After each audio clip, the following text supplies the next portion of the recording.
នេះគឺជាប្រព័ន្ធសូឡាបូមទឹកហើយនឹងប្រព័ន្ធយកភ្លើងប្រើបាទហើយប្រព័ន្ធដែលយើងបានធ្វើនេះគឺជាប្រព័ន្ធ hybrid គឺយើងឃើញមានគ្រឿងក្រៅជាច្រើនដែលយើងបានបំពាក់នេះហើយមានinverter hybrid ចំនួន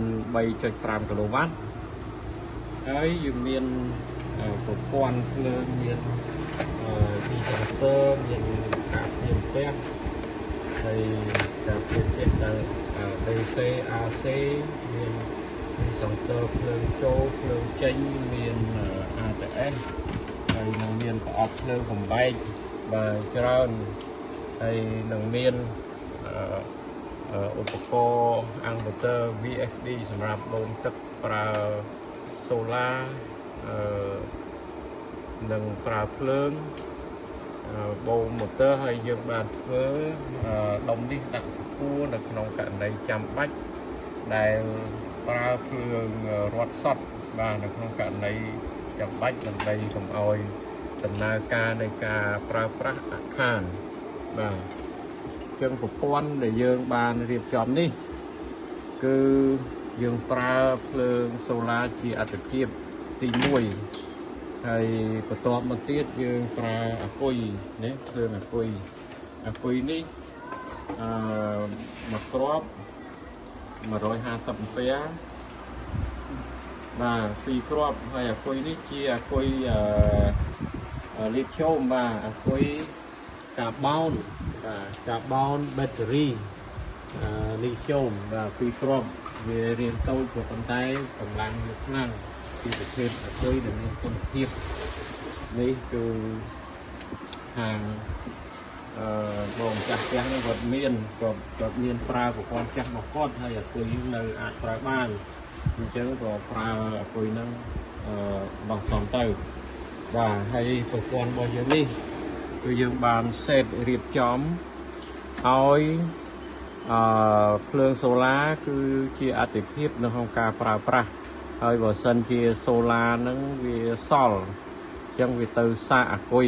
បាទទៅសាកអាគុយដើម្បីយកភ្លើងចេញពីអាគុយមកប្រើនៅពេលដែលសូឡាពុំផ្ដល់បានគ្រប់គ្រាន់បាទនៅពេលដែល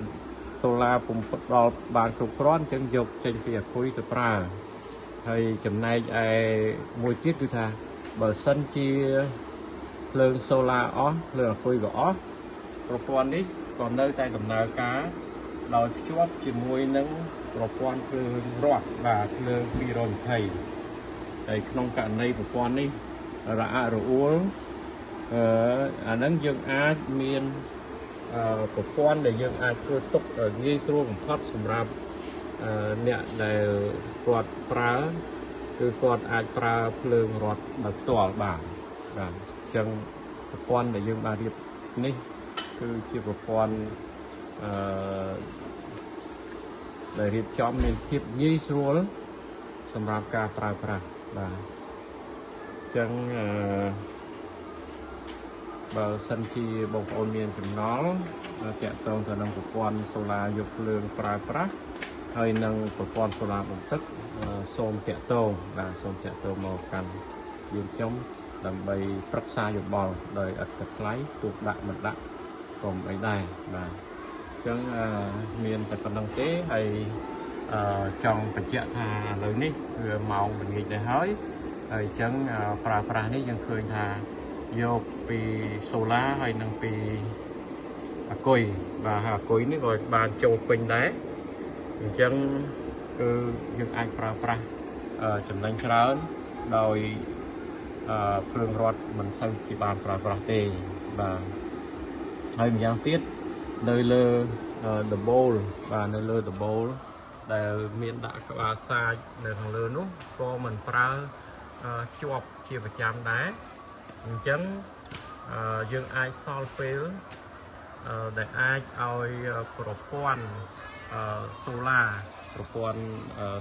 ដែលយើងបានរៀបចំនេះវាមកបំពេញភ្លើងនៅក្នុងការសាកអាគុយបាទសាកអាគុយបាទសាកអាគុយណា អញ្ ចឹងដូចជាអស់ហើយនៅពេលនេះហើយសូមអរគុណបងប្អូនដែលបានតាមដានវីដេអូនេះសូមអរគុណសូមជម្រាបលា